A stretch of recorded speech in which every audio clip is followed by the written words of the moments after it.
রাজনৈতিক মাঠে কোনো চাপ আসতে পারে কিনা এই প্রধান উপদেষ্টাও আক্রমণের আশঙ্কা প্রকাশ করছেন। জামাত বলছে জাতীয় নির্বাচন পেছালেও গণভোট পেছানো যাবে না।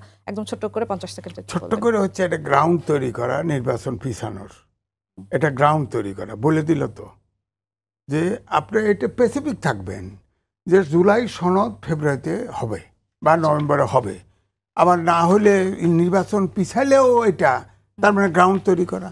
আজকে প্রধান উপদেষ্টাও বলেছে যে আক্রমণ হতে পারে, সাইবার আক্রমণ, অমক আক্রমণ।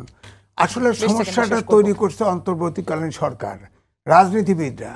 কারণ এই সংবিধান যদি ওত নিছে ওখানে, যখন আমি বলছি সংবিধান জীবিত, 3 মাসের ভিতরে যদি নির্বাচন দিত, সংবিধানে তো লেখা আছে 3 মাসের ভিতরে নির্বাচন, 5টা 10টা বেশি, তখন তিরস্কারটা ওইভাবেই ছিল।